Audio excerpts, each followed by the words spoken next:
Mabibi na mabwana, tumsifu Yesu Kristo. Tumsifu Yesu Kristo. Nyaisonga oye! Nyaisonga oye! Ndugu zangu viongozi wa dini, maaskofu na ndugu wageni mlioko hapa, kwangu mimi inaniwia vigumu sana kuzungumza baada ya mahubiri mazuri sana ya Kardinali Pengo aliyoyatoa hapa, anayosisitiza umoja, lakini pia baada ya taarifa nzuri sana iliyotolewa na makamu wa rais wa Baraza la Maaskofu Tanzania, Baba Askofu Kasara. Lakini kwa vile nimeambiwa nizungumze kidogo, na mara nyingi ukishaambiwa na Baba Askofu ni lazima utekeleze, kwa sababu na mimi naogopa kufanya dhambi ya kutokutii mamlaka. Hivyo napenda nizungumze machache. Kwa kuanzia, napenda kuungana na wote ambao wamehudhuria hapa kwa kumshukuru Mwenyezi Mungu Muumba wetu kwa kutupa zawadi ya uhai na kutuwezesha kuhudhuria misa hii takatifu ya kumsimika askofu mpya wa Jimbo Kuu Katoliki la Mbeya, kuchukua nafasi iliyoachwa wazi na marehemu Baba Askofu Evaristo Chegura aliyefariki dunia mwaka jana. Tunazidi kumwombea kwa Mwenyezi Mungu. Mungu aiweke roho yake mahali pema peponi. Amin. Napenda pia kutumia fursa hii kushukuru uongozi pamoja na waumini wote wa Kanisa Katoliki Jimbo Kuu la Mbeya kwa kunikaribisha kwenye tukio hili muhimu sana. Asanteni sana. Kipekee kabisa napenda kutumia fursa hii kwa niaba yangu binafsi na kwa niaba ya serikali kumpongeza Mhashamu Baba Askofu Gervas Nyaisonga kwa kuteuliwa kuwa askofu wa 5 wa Jimbo la Mbeya. Kama tujuavyo, uaskofu ni daraja takatifu na pia ni wito kutoka kwa Mungu. Kwenye kitabu cha Timotheo sura ya 3 mstari wa 1 inazungumza kwamba ni neno la kuaminiwa mtu akitaka kazi ya uaskofu atamani kazi njema. Lakini kwenye mstari wa 2 mpaka wa 7 yamewekwa masharti ya uaskofu ambayo sitaki kuyasoma hapa.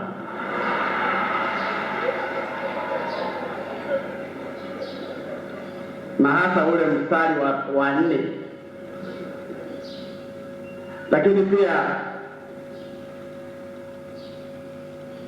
napenda kurudia tena nikupongeza kwa kukubali kazi hii ya kitume.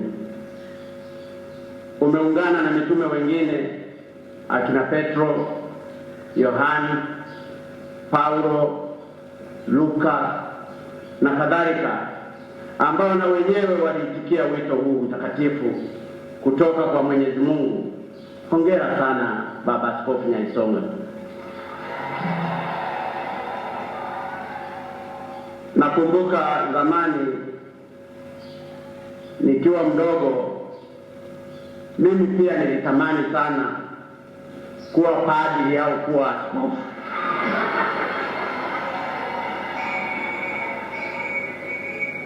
Lakini kwa bahati mbaya sana, sijui ni nini kilinitokea, nikashindwa kuwa hata katekista au kiongozi wa, hata nimeshindwa kuwa mwenyekiti wa jumuiya. Kwa hiyo mnaweza mkajua ni kwa namna gani kazi hii inahitaji mkono wa Mungu. Leo waimbaji walipokuwa wakiimba nyimbo nzuri sana,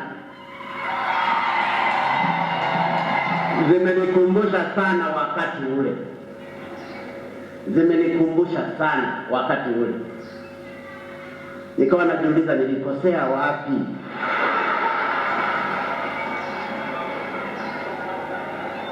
yangekuwa masharti yanaregezwa, basi ningemwomba Baba Askofu Nyaisonga na mimi nikawe padri ili niweze kuhubiri na kulitangaza neno la Mungu ambalo ni la muhimu zaidi katika maisha yetu hapa duniani.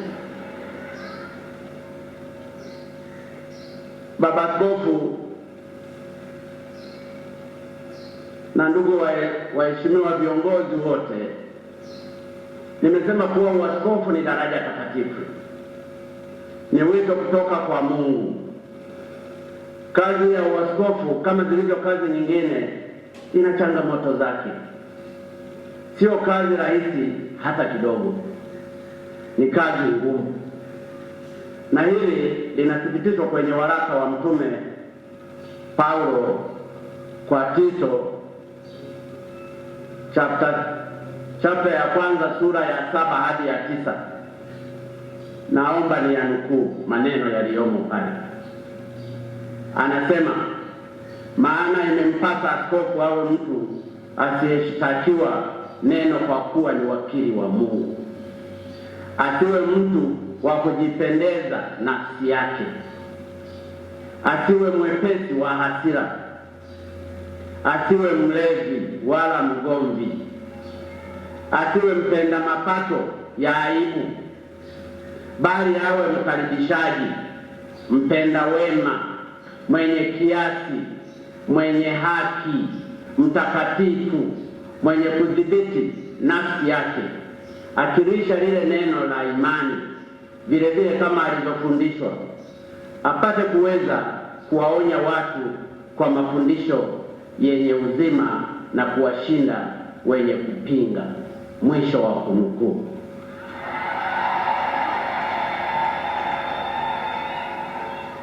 Kwa hiyo Baba Askofu Nyaisonga,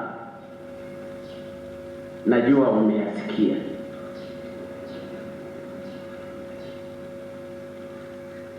Kazi ya uaskofu ni ngumu. Leo ninajua tunakushangilia wote,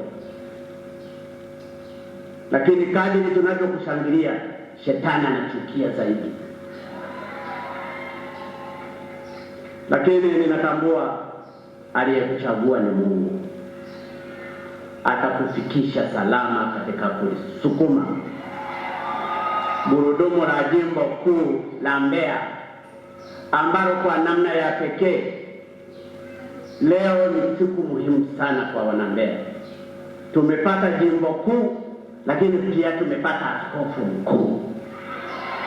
Hongereni sana, hongereni sana. Mimi kwa Baba Askofu Nyaisonga nilimfahamu wakati akiwa askofu Dodoma. Tulipokuwa tukiwa bungeni, tulikuwa tunaatendi pale misa siku za Jumapili.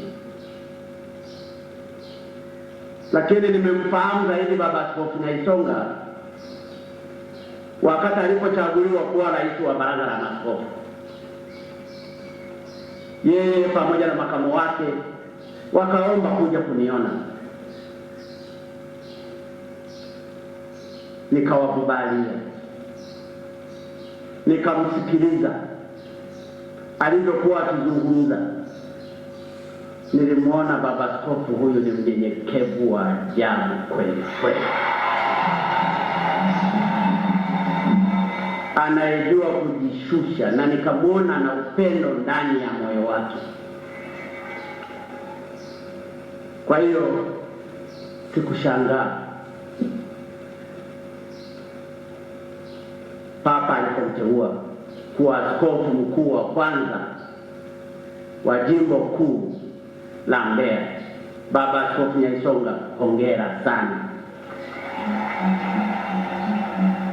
Nyaisonga ni kama ni kusonga mbele hivi. Kwa hiyo kasonge mbele Baba Nyaisonga katika kulihudumia jimbo kuu la Mbeya.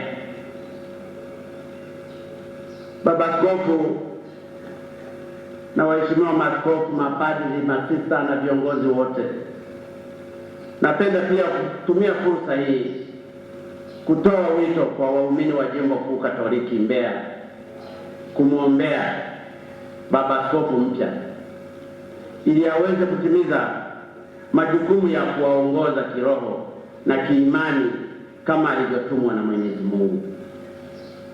Naamini kwa maombezi yenu waumini wa Kanisa Katoliki Jimbo Kuu la Mbeya pamoja na waumini wengine wa madhehebu mengine, kwa jinsi ninavyomfahamu, sina shaka yoyote kuwa Baba Askofu Nyaisonga atatimiza majukumu yake vizuri, na hata kwa kuwa ana uzoefu wa kutosha kwenye kazi hii. Waheshimiwa maaskofu na ndugu viongozi, ndugu Wakristo wenzangu na ndugu wageni waalikwa, kabla sijahitimisha, ningependa kutumia fursa hii kusisitiza masuala machache ya mwisho. Kwanza, kama mnavyofahamu, nchi yetu haina dini, lakini katiba yetu inatoa uhuru wa wananchi wa kuabudu dini wanayoitaka. Nitumie fursa hii kuwahakikishia Watanzania wote kuwa serikali ninayoiongoza itaendelea kulinda uhuru huo uliowekwa kwa mujibu wa katiba. Na niwapongeze Watanzania wote kwa namna mnavyotumia uhuru huo vizuri. Nimefurahi kuona kwenye hafla hii wako pia viongozi wa dini na madhehebu mengine.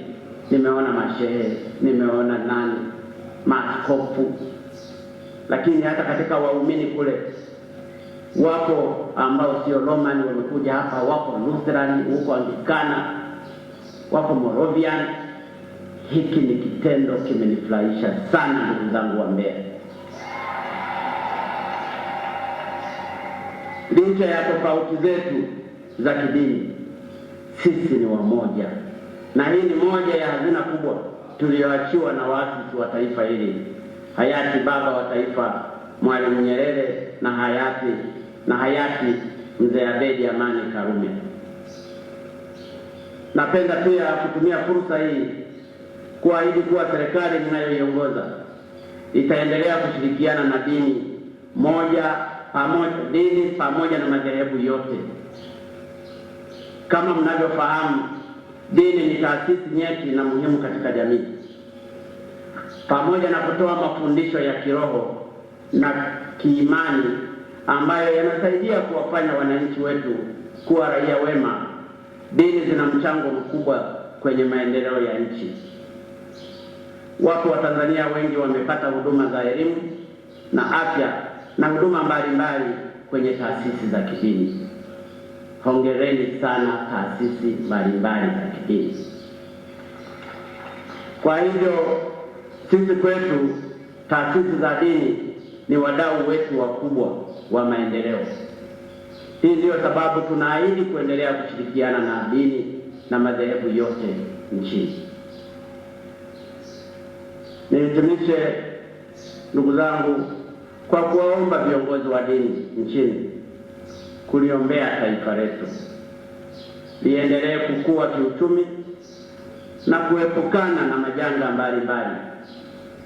Aidha, endeleeni kuwaombea Watanzania wazidi kuwa raia wema, waachane na vitendo vya wizi, ubadhirifu, rushwa, unyang'anyi, mauaji, ubakaji na aina zote za dhambi ambazo zinaweza kufanyika. Mimi nina imani kubwa makanisa yote, misikiti yote, madhehebu yote yakisimama kwa pamoja kwa ajili ya kuliombea taifa na kutoa ushauri kwa waumini wetu, taifa hili litakuwa salama. Napenda nimalizie, Baba Askofu na ndugu wa Kristo wote na waumini wa madhehebu mbalimbali walioko hapa, kuendelea kuwashukuru na niwaombe tuendelee kujenga umoja wetu. Endeleeni pia na mimi kuniombea mtu ambaye sistahili. Ninajua kupitia sala zenu Mungu atanisaidia niweze kutenda yale ambayo natakiwa kutenda kwa wananchi, hasa wananchi wanyonge. Ninakuomba sana Baba Askofu Mkuu Nyaisonga, pamoja na maaskofu wengine na viongozi wengine wote, mashehe, wachungaji, muendelee kuliombea taifa. Mimi nina uhakika taifa letu liko kwenye mwelekeo mzuri sana wa kujenga uchumi wake. Endeleeni kuombea amani na utulivu ili maendeleo ya kweli yaendelee kupatikana.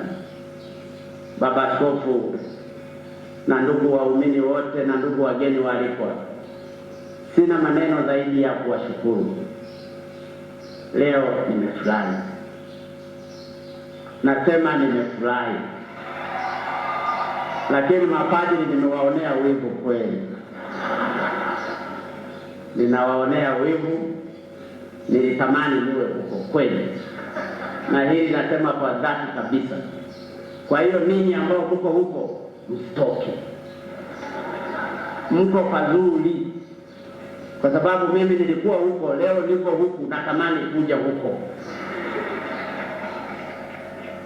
Baba Askofu Nyaisonga, waheshimiwa sana maaskofu wote mlioko hapa, ninawashukuru sana kwa mara nyingine kwa heshima hii kubwa ambayo mmenipa nije nishiriki na ninyi. Nimejisikia raha, na hiyo sadaka niliyoikusanya mkaihesabu vizuri.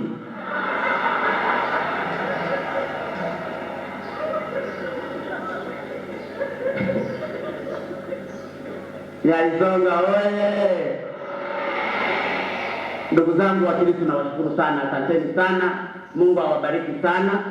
Tumtakie utendaji mzuri sana Baba Askofu Mkuu Nyaisonga, akasonge mbele, akafanye kazi ya Mungu, na sisi tu pamoja na ninyi. Lakini kwaya mmenifurahisha sana. Mungu awabariki sana.